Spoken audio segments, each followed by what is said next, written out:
Mina Lorena Navarro es actriz y socióloga mexicana. Hoy estará aquí compartiendo con nosotros idea del seminario de tramados comunitarios y reformas de lo político de la Benemérita Universidad Nacional de Puebla, Autónoma de Puebla. Participa como activista de jóvenes en resistencia alternativa, la referente del pensamiento de la política latinoamericana y del ecofeminismo comunitario, y actualmente está coordinando el grupo de trabajo de ecología política de Glasgow, ¿no? Y es una compañera que también se ha sumado a esta propuesta, este desafío de pensar, de intercambiar, de, de dialogar. Mina, ¿me escuchas?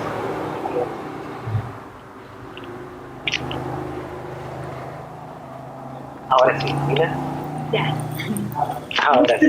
Muchas gracias, Sebastián, por la presentación. Hay algunas cosas que ya pasaron hace algún tiempo, entonces digamos que ahí hay una actualización, ¿no? de mi propia semblanza, que digo, ahorita ya no es el caso, ¿no? de decirla, pero bueno, de cualquier manera agradezco mucho la participación en este espacio, porque sí, efectivamente creo que la idea de este espacio, y algo que yo agradezco pues de la invitación que BP me ha hecho para participar, es tratar de aportar las distintas claves que vamos teniendo, que vamos construyendo colectivamente, para ir poniendo en común un pensamiento estratégico que nos ayude a leer cuáles son las distintas explicaciones y cuál es la producción de ese sentido dominante que se está organizando desde distintos centros de poder, y que eso de alguna manera pues va también marcando, esbozando cuáles son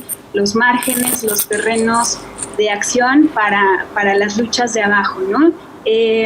Pues me sintonizo mucho ahora con lo que planteaba Horacio al principio, porque muchas de las cosas que yo también quiero plantear tienen que ver con más el eje de las lecturas sobre la pandemia, y con esta posibilidad de recuperar, ¿no? Nuestra propia capacidad de intelección de lo que está pasando, porque en esa medida creo que es como también vamos a poder intervenir, y también vamos a poder ir entendiendo pues cuáles son las distintas correlaciones de fuerza que se van a ir articulando en nuestros territorios de vida durante la pandemia, y también cuando los esquemas de confinamiento se vayan levantando, ¿no? Entonces, pues quisiera aportar algunos elementos en ese sentido. Muchos de estas pautas pues las hemos venido construyendo colectivamente en distintos espacios de los que hago parte acá en Puebla, principalmente este espacio que mencionabas al principio, Sebas, de este seminario de investigación que tenemos en la Universidad Autónoma de Puebla, que es el Seminario de Entramados Comunitarios y Formas de lo Político, en donde hemos podido pues conversar y estar, pues digo, muy pendientes también de lo que cada una va analizando, pensando, y sobre todo, como decía, con posibilidad de que pues estas lecturas colectivas nos ayuden también a ir encontrando modos, ¿no? de activación, modos de participación y modos de cuidado colectivo. Bueno, también pienso que estos diagnósticos y estas explicaciones que se están produciendo desde arriba tienen que ver mucho con una justificación de cuáles están siendo los modos políticos para gestionar a la población durante las pandemias, pero también ir trazando las supuestas salidas o formas de recuperación de una crisis sanitaria que ha quedado codificada como crisis sanitaria, con una terrible crisis económica, digamos, como de la mano, ¿no? de esta crisis sanitaria. Y a mí algo que me preocupa que hemos empezado a ver es la reactivación de una serie de discursos que están planteando la idea de la reconstrucción verde, y de cómo el capitalismo verde está siendo un horizonte que se está afianzando con mucha fuerza por parte de las economías del primer mundo, los centros de poder más importantes, y que desde ahí se están trazando ya, ¿no? Estas supuestas salidas como también forma de recuperación y de relanzamiento pues de las formas de acumulación y de estas economías centradas en la lógica de la ganancia, ¿no? De la mercantilización de la vida. Haciendo este ejercicio y este esfuerzo por ir reconociendo algunos de los elementos que componen estas explicaciones dominantes sobre la pandemia, me gustaría como plantear algunas cuestiones que hemos ido viendo que se van compartiendo en los distintos discursos y que es muy importante tratar de disputar, ¿no? Ese terreno de sentido y, digamos, producir, ¿no? Otro tipo de discursos, de elementos que nos ayuden a tener una explicación mucho más compleja de lo que está pasando. Un primer elemento, pues efectivamente tiene que ver con lo que ya se ha mencionado sobre el oscurecimiento del origen, de las causas estructurales, de las condiciones que dieron pie a la propagación del COVID. Hay un silencio absoluto en términos de lo que originó, de esta etiología, de esta pandemia, del origen, de las condiciones, de lo que dio pie a que esta pandemia se propagara bajo estas dimensiones en todo el planeta. Hemos visto que hay un montón de investigaciones muy serias que desde hace décadas se vienen realizando por parte de biólogos, infectólogos, virólogos, que han estudiado el origen de estas enfermedades zoonóticas, ¿no? Que incluso la idea de lo zoonótico, pues evidentemente era algo que no estaba antes dentro de nuestro vocabulario y esta palabra pues ha abierto otras fronteras de entendimiento, ¿no? De cuáles son estas relaciones entre el mundo humano y no humano. Y bueno, lo que vemos es que la historia de la humanidad, bueno, ha estado, es una historia también vinculada con enfermedades transmitida por animales, pero en los últimos 20 años hay al menos 4 epidemias que se han dado, que se han desatado, y pareciera que conocemos tan poco del tema y que no se está haciendo nada al respecto en lo que realmente podríamos tener que esto volviera a suceder en un corto plazo, ¿no? Entonces, pues mientras no se cambien las condiciones que han dado origen a la propagación de esta pandemia, pues es evidente que esto va a seguir pasando. En estas investigaciones, digamos, también de un sector de la ciencia más crítico, ¿no? Más comprometido con producir un saber, pues que no está ligado a las empresas, ¿no? O a las lógicas del dinero, pues es muy claro, y digamos que hay un consenso ya en la comunidad científica que el origen de esta pandemia pues tuvo que ver con la destrucción de la biodiversidad, es decir, hay una relación totalmente directa entre el origen de estas enfermedades zoonóticas y la economía política del capital, ¿no? Esta economía que está tratando de basar todo el tiempo su desarrollo en la ganancia, en el dinero, en expandir un modo de extraer materias primas, energía de los territorios, un modo de distribuir a partir de grandes infraestructuras que devastan los territorios y la biodiversidad, un modo también de generar desechos, un modo de consumir, un modo de vida que se ha ido generalizando en casi todo el planeta, un modo de vida gestionado en términos capitalistas, un modo de vida profundamente excluyente, desigual, jerárquico, que es lo que también se está develando en esta crisis. Y entonces, bueno, vemos que las principales fuentes, digamos, de esta expansión, de este modo de vida capitalista, pues tiene que ver con un sistema agroalimentario, un conjunto de corporaciones que hoy están controlando todos los circuitos alimentarios en términos, digamos, dominantes, y un sistema agroalimentario que se basa en la expansión de monocultivos, como lo estamos viendo en todos nuestros territorios, a partir de una agricultura química que está devastando ecosistemas y está ampliando cada vez más las fronteras, ¿no?, ecológicas, y la cría industrial de animales, en donde, como decía Vandana Shiva en una entrevista que le acaban de hacer, pues claramente esta ganadería industrial pues está volviéndose una fábrica productora de enfermedades, ¿no? Y digamos que es a partir de esos dos contextos en donde se ha rastreado que este tipo de enfermedades han surgido y van a seguir surgiendo. Además, bueno, del desarrollo de toda clase de megaproyectos, procesos de urbanización que en conjunto pues han ido deteriorando, extenuando, sacrificando grandes extensiones, territorios biodiversos, comunidades indígenas, campesinas que se han sacrificado, ¿no? En aras de este supuesto desarrollo, de este supuesto progreso.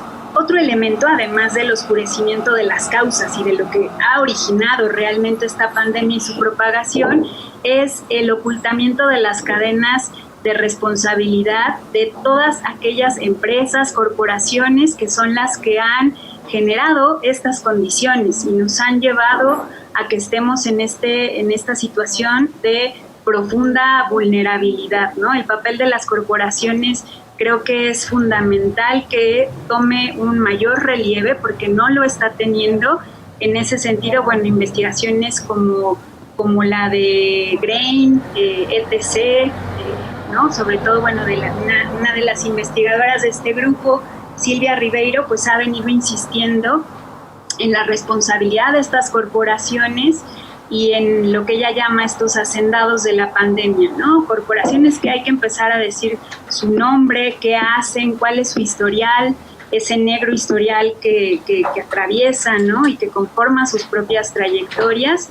Empresas como Bayer, Monsanto, Syngenta, Cargill, que seguramente quienes nos escuchan y están participando de este conversatorio, pues las han escuchado porque son corporaciones que están dominando las semillas y los distintos procesos productivos de estos circuitos, ¿no? De la alimentación que está llegando a nuestros hogares. Entonces, pues ese es un segundo elemento y yo creo que es muy importante que, como decía, que se pueda visibilizar, ¿no? Esta cadena y estas tramas de complicidad y de responsabilidad en esto.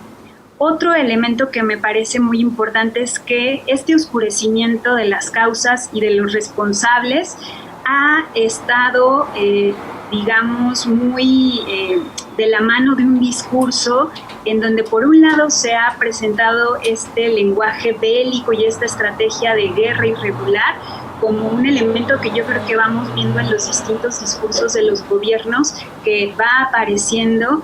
Incluso aquí en México en algún momento se empezó a hablar de una guerra entre especies, ¿no? Pensando que, bueno, de lo que se trataba era también de pensar cómo hay una lógica de competencia inherente, ¿no? En las formas de vida y como una lógica de la naturaleza.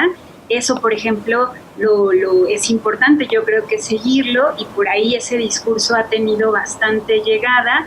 Y por otro lado, ha habido un discurso en el que se ha hablado de que los humanos en general son los responsables de esta pandemia, de la propagación, y se piensa lo humano como una unidad abstracta, como si lo humano, como una unidad indiferenciada, no se hace diferencia entre qué tipo de humano estamos hablando, de qué tipo de intervención. Se habla de comportamientos incorrectos, ha habido un discurso incluso xenófobo, racista contra la comunidad asiática, ¿no? Y las personas que trabajan en estos mercados mojados, también culpabilizándolos, responsabilizándolos como si esa fuera la causa, ¿no? El origen estructural de esta pandemia. Y este discurso de lo humano como culpable me parece que es muy peligroso y que de repente se cuela en los discursos de izquierda, en los discursos ecologistas, y me parece que es muy peligroso porque justo no está diferenciando las responsabilidades y las formas de apropiación, ¿no? de la riqueza social, de la riqueza natural. No se diferencia de la intervención de una empresa, por ejemplo, minera, que vuela cerros para extraer minerales, de la intervención de una comunidad local que necesita garantizar sus propias necesidades para subsistir, ¿no? Entonces es un discurso que totalmente niega esas diferencias y lo plantea en términos, digamos, como generales. diríamos que ni el virus es el enemigo, ni la humanidad en general tampoco lo es.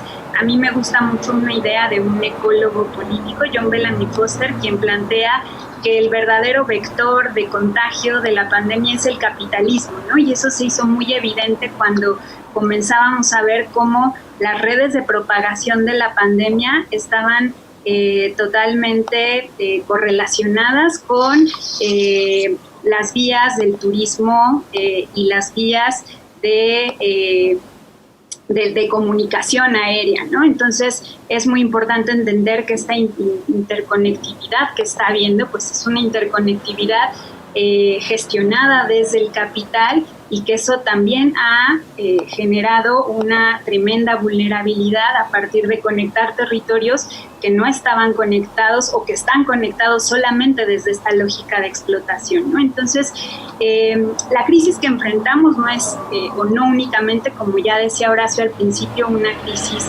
sanitaria. Es un problema, yo creo, pensarla como crisis sanitaria o incluso como crisis humanitaria, porque se sigue recreando un pensamiento en donde el humano se considera como una entidad supranatural, donde no hay ninguna conexión con el tejido de la vida, con los ecosistemas que nos sostienen y de los que somos parte. Es fundamental, yo creo que como un aprendizaje que podemos extraer de esta pedagogía de la que hablaba Horacio también al principio, conectar la salud humana con la salud ecosistémica. Y en ese sentido yo creo que hay otros modelos de salud sistémicos, integrativos, que están teniendo enorme relevancia, y que es lo que los pueblos desde hace mucho tiempo vienen recreando, reproduciendo, ¿no? Estos otros sistemas de saber que ponen en tensión también los modelos biomédicos, ¿no? De este paradigma sanitario, epidemiológico, que hoy tiene enorme centralidad en los medios de comunicación y como parte del discurso de los gobiernos. Pues sí, el oscurecimiento entonces de estas causas no nos ayuda a romper con los círculos viciosos, y al contrario oscurece el contenido biocida y las formas de exterminio, que incluso en estos planes de recuperación puede ser que se agudice y que se relance con más fuerza, con una envoltura que yo pienso que puede ser mucho en términos de este relanzamiento del capitalismo verde y de la reconstrucción verde, como una fachada para aparentar que se cambian cosas, cuando en realidad no solo es que no se cambien, sino que se van a agudizar las formas de acumulación, ¿no? Entonces, bueno, estos marcos de sentido que están despolitizando, que no tocan a los responsables, que le echan la culpa a la humanidad en general o incluso a las comunidades locales, pues yo creo que nos van alejando de marcos de sentido que necesitamos, y que yo creo que también es muy importante rastrear las contranarrativas que se están construyendo, como estos discursos que desde abajo se están no solo construyendo ahora, sino que se vienen configurando desde hace mucho tiempo, justamente como una salida, como una alternativa para hacer visible una radiografía de nuestras vidas en crisis, pero también con estos saberes y estos procesos críticos de un conocimiento, pues que desde otros lugares epistemológicos distintos a los dominantes se ha venido configurando para plantear salidas y para aprender de lo que nos toque aprender en estos momentos.